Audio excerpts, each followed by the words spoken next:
کیونکہ وہ کیسا عالم ہے، وہ تماشا دیکھ رہا ہے، ادھر صحابہ کو مجروح کیا جا رہا ہے، اور صحابہ دین کے نقل کرنے والے، دین کے لانے والے، جب صحابہ کی عزت نہیں رہی، جب صحابہ کی حرمت نہیں رہی، جب صحابہ کا اعتبار نہیں رہا، تو پھر دین کا کیا اعتبار ہے؟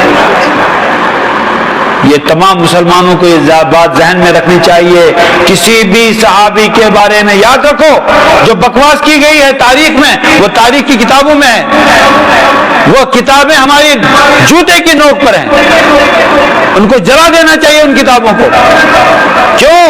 اس لیے کہ خود فیصلہ کرو، ایک طرف قرآن کا فیصلہ ہے وَكُلًّا وَعَدَ اللَّهُ الْحُسْنَى، ایک طرف قرآن کا تمغہ ہے رضی اللہ عنہم ورضوا، ایک طرف قرآن کی شہادت ہے اولئک هم الراشدون، اولئک هم المفلحون، اولئک هم الصادقون، یہ، اور ایک طرف تاریخ کا پرندہ ہے، اور تاریخ کی جو ہے کیا کہتے ہیں باتیں ہیں جن کا کوئی اعتبار۔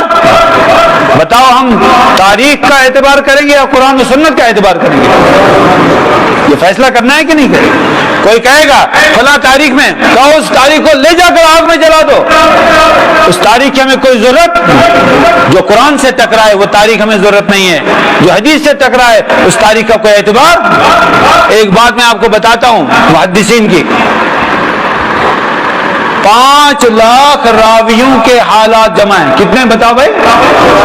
5 لاکھ، 5 لاکھ روایت حدیث کرنے والے حضرات، ان کا پورا جمع ہے کہ وہ کہاں پیدا ہوا، اس کا نام کیا ہے، اس کے والد کا، والدہ کا قبیلہ کیا ہے، شاگرد کون ہے، استاد کون ہے، کہاں کہاں علم حاصل کیا، کہاں کہاں علم پھیلایا، کہاں وفات ہوئی، اور کیا کیا کتابیں لکھی، سب کچھ موجود ہے اسماء الرجال میں۔ 5 لاکھ حضرات کے حالات قلم بند ہیں، اور یہ کسی قوم کے پاس نہیں ہے، صرف مسلمانوں کے پاس ہے الحمدللہ۔ اچھا، وہاں پر محدثین کے یہاں پھر دوسرا مسئلہ ہے جرح و تعدیل۔ بعض کے بارے میں کہا یہ قابل اعتبار نہیں، بعض کے بارے میں کہا یہ بڑا نیک اور صالح تھا، اس کو جرح و تعدیل کہتے ہیں۔ کسی پر الزام لگا اور کسی کو بری قرار دیا گیا۔ لیکن دیکھو ان 5 لاکھ میں جو صحابہ کا طبقہ ہے، کسی کی ہمت نہیں محدث کی، عالم کی، اس نے کسی صحابی پر تذکرہ کیا ہو۔ یہ جرح و تعدیل کا مسئلہ ہے صحابہ سے نیچے۔ صحابہ کے بارے میں آج تک کوئی مائی کا لال پیدا نہیں ہوا جس نے جرح و تعدیل سے کام لیا ہو۔ کیوں؟ کہ جن کی تعدیل اللہ نے فرمائی، جن کی تعدیل جناب محمد رسول اللہ صلی اللہ علیہ وسلم نے فرمائی، اور آپ نے فرمایا اصحابی کالنجوم، میرے صحابہ ستاروں کی مانند ہیں، بِأَيِّهِمْ اقْتَدَيْتُمْ اهْتَدَيْتُمْ، جس کی بھی تم اتباع کر لو گے ہدایت پا جاؤ گے۔ آپ نے فرمایا کہ جب تم دیکھو کوئی صحابہ کو برا کہہ رہا ہے تو کہو لعنت اللہ علی شرکم، تم میں جو بدتر ہو اس پر اللہ کی لعنت۔ ظاہر سی بات ہے جو صحابہ کے خلاف بھونک رہا ہے وہی ملعون ہے، اسی پر لعنت جائے گی۔ تو میرے بھائیو، صحابہ جو ہیں عدل والے ہیں، صحابہ جو ہیں ان کی تعدیل کی گئی ہے، صحابہ جو ہیں اعتبار والے ہیں، ان کو اللہ نے سند دے دی رضی اللہ عنہم۔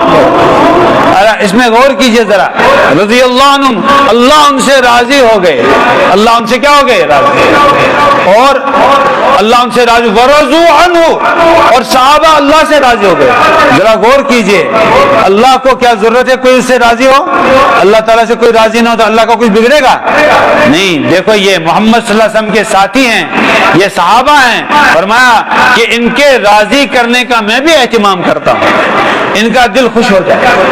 اسی لیے خطبے میں پڑھتے ہیں، خطبے میں کیا پڑھتے ہیں؟ اللہ اللہ فی اصحابی، اللہ سے ڈرو۔ اللہ کے نبی صلی اللہ علیہ وسلم کا ارشاد ہے اللہ سے ڈرو، ترمذی شریف کی حدیث ہے کہ اللہ سے ڈرو، اللہ سے ڈرتے رہنا، میرے صحابہ کے متعلق